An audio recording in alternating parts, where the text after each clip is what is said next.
Can the stupid checklist save millions of lives every day? Watch out in my review of Atul Gawande's book, The Checklist Manifesto.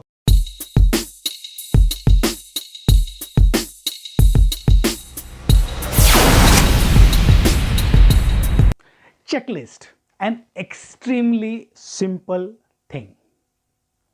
How can one write a complete book on it is absolutely beyond me. So writing a book of 209 pages is blooming marvelous, I think, and that too a bestseller. How on earth can that be even possible? I have been thinking about it, and the reason is extremely simple and powerful. It is the same reason that any business or any initiative that you undertake is either successful or an absolute failure. The reason for its success. What is that reason? The reason is why. Yes, why.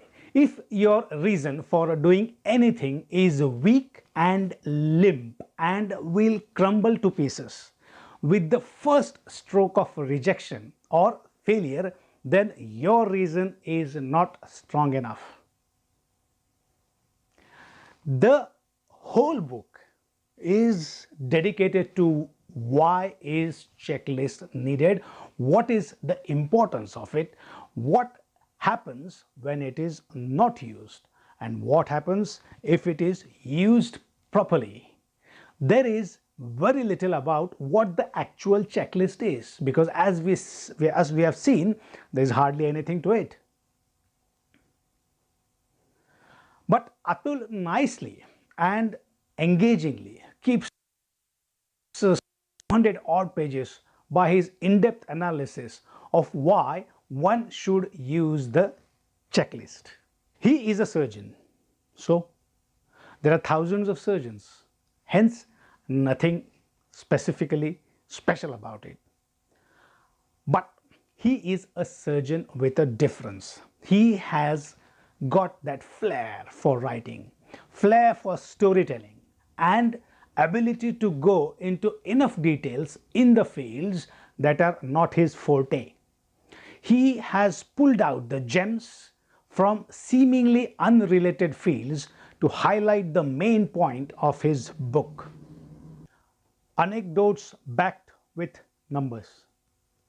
Atul then goes on to explain the mind-boggling complexity that the medicine field has now reached.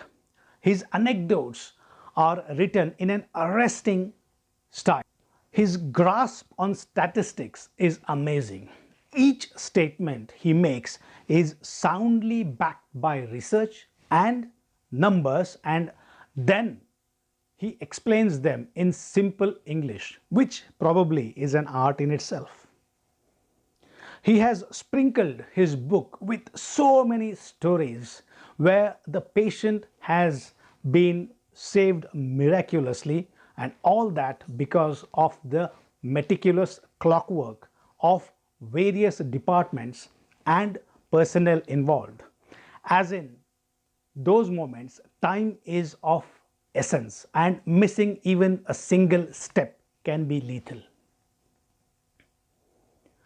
Atul goes on to suggest that the checklist provides a cognitive net.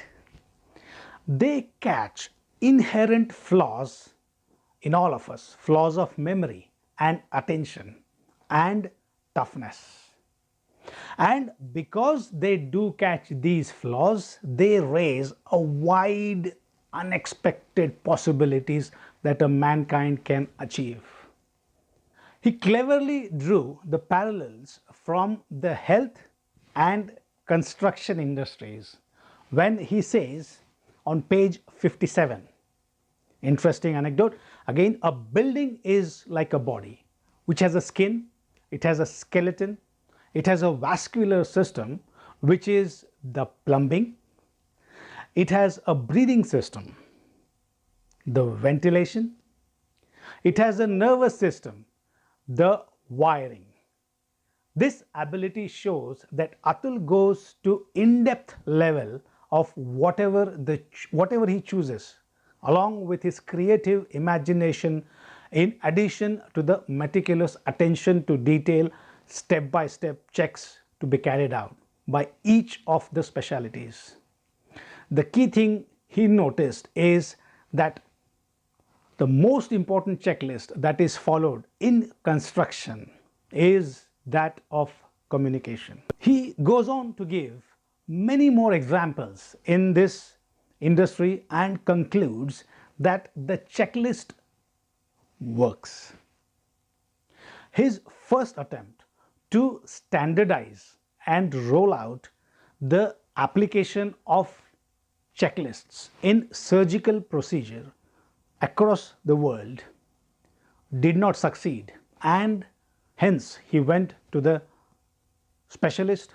The specialist in this case was the guru who wrote checklists for the aviation industry. He concluded that they should be precise, not too detailed, and not too superficial. They should in fact be flexible, adaptable, and usable as per the situation. The World Health Organization success.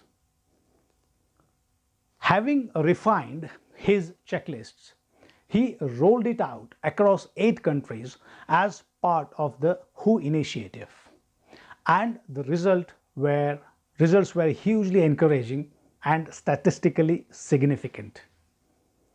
This was a great victory for his meticulous thoroughness and discipline that he has followed. Atul investigates as to why many people seem to shun the use of checklists, and that is because it kind of challenges their idea of heroism. I am the university topper, or I was conferred as the best pilot for this year, or I am an ace investor who has never lost a single penny of investors, or I am the master builder, and so on and so forth, and therefore it is below my dignity to rely on something stupidly simple as a checklist to do my tasks. Whoever you are, and at the end of the day, you are human, and as they say, as long as you are not replaced by robots, you will make at least a single mistake which can be lethal for one person, and one mistake is one too many.